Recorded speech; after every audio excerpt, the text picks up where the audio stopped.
Когда стало понятно, что Киев за 3 дня – это не план, а влажная фантазия, в российской пропаганде резко сменили пластинку.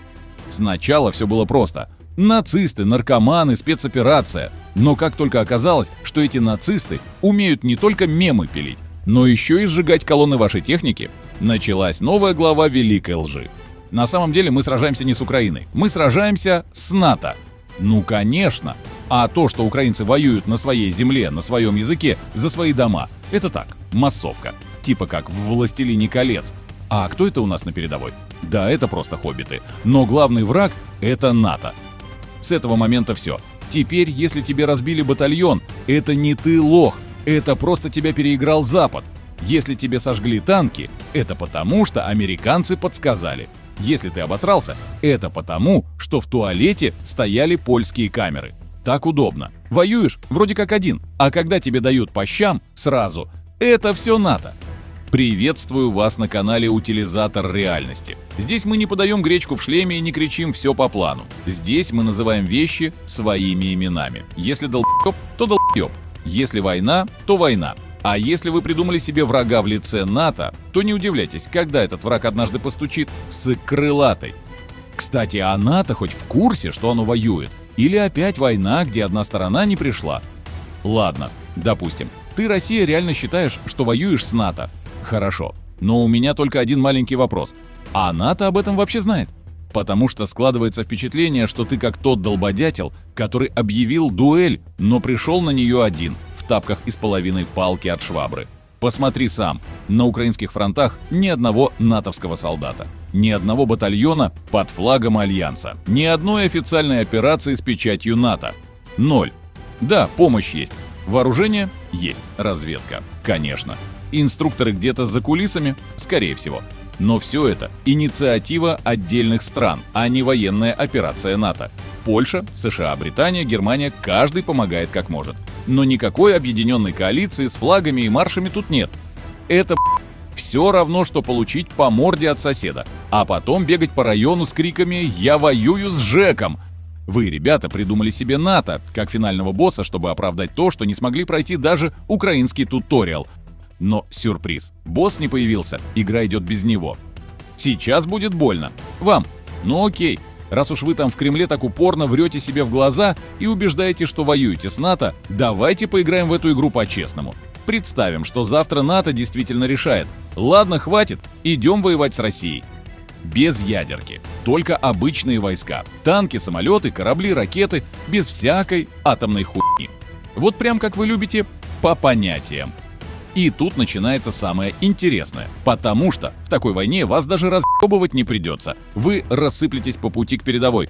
Мы сейчас тебе покажем, сколько у НАТО всего и сколько есть у тебя. Чтобы ты понял, что война с Альянсом – это не сценарий, это приговор с отсрочкой. Так что встречай простой и болезненный пересчет по щам. Так вот, давайте глянем, что у них есть, а что у вас. Только мясо, техника и здравый смысл. Хотя последний явно не ваш союзник. Поехали. У НАТО почти 12 тысяч танков. У вас примерно половина от этого, и то с учетом хламья, которое уже сожгли под Авдеевкой и вытащили с хранения в Бурятии. Бронетехника у Альянса почти 1 000 000 единиц, у России в районе 130 тысяч. Это примерно как сравнить гипермаркет и сельский гастроном. Самолеты у НАТО 22 тысячи военных машин. Повтори, 22, мать его, тысячи. У России около 5 тысяч. И это включая все, от транспортников до древних сушек, которые уже пора сдавать в музей авиации. Корабли у НАТО больше 1000 боевых единиц, включая эсминцы, фрегаты, подлодки, десантные платформы и прочее добро. У России около 300 с копейками. И большинство из них, ну скажем так, с подвисанием по техническому состоянию. Некоторые ходят по морю так же уверенно, как пьяный мобик по минному полю. Авианосцы у НАТО 17 и больше, 11 у США, остальные у Британии, Франции, Италии и компании. У России? Правильно, 0. Ну ладно, 1. Тот самый адмирал Кузнецов. Но он последние лет 10 либо в ремонте, либо в очереди на буксир. Так что, если быть честным, авианосцев у вас как бы нет. А значит, и мощной проекции силы на море тоже нет. И вот теперь представь, ты идешь на войну, а против тебя это все. Ты с чем? с тигром, на который сварили навес из жестяных дверей, с мобиком, который прошел подготовку по видеогайдам с YouTube, у тебя шансов нет. Ни по количеству, ни по логистике, ни по темпу развертывания. Это не я говорю. Это реальность, которую вы у себя в телевизоре предпочитаете не замечать. У кого аналогов нет, а у кого просто нет аналогов слова «аналогов». Но цифры — это еще полбеды, потому что можно иметь много, но хренового, как у вас. А можно меньше, но такого, что одним выстрелом выкашивает взвод. Так вот, у НАТО много и к тому же пиздец насколько умного. Возьмем, например, авиацию. У НАТО сотни F-35, невидимки 5-го поколения. Эти машины работают в связке со спутниками, беспилотниками и наземными радарами. У них есть электронная война, стелс, тепловизоры, спутниковая синхронизация. Они могут летать, не включая радары, и все равно видеть больше, чем ваши летающие шкафы. А у вас Су-57, которых сделали штук 5, МиГ-29, Су-27. Все это было круто в 90-х, когда еще были танчики на Денди. Теперь про ракеты. НАТО использует JDAM, бомбы с GPS-наведением. HIMARS, Storm Shadow, Taurus — все это летит метко, а не куда бог пошлет. А у вас Искандеры, которые иногда попадают в цель, а иногда в ближайшую девятиэтажку, потому что ГЛОНАСС уронил. Дроны. У НАТО это боевые системы с координацией и искусственным интеллектом. Они могут висеть над целью часами, передавать координаты и наносить удары. У вас ланцеты на резинке, которые сбиваются тапком или ломаются от перегрева. Связь, логистика, разведка. Вообще другая эпоха. У НАТО каждый солдат — часть единой боевой сети. У вас каждый солдат чаще всего просто часть статистики потерь. И все. Условно говоря, вы играете в сталкера, а против вас команда с киберпанком, RTX и доступом к спутникам Пентагона. Так что не удивляйся, когда НАТО реально врывается в войну, они ее не ведут. Они ее выключают, как Wi-Fi. И немного про адмирала Неходуна. Если где-то и чувствуется особенно унизительный разрыв, так это на море. Потому что НАТО на воде — это полноценная армада, которая может одновременно контролировать Атлантику, Средиземку и половину Тихого океана. А Россия? Она может поездить вдоль Крыма, попугать буксир и потерять еще одну подлодку.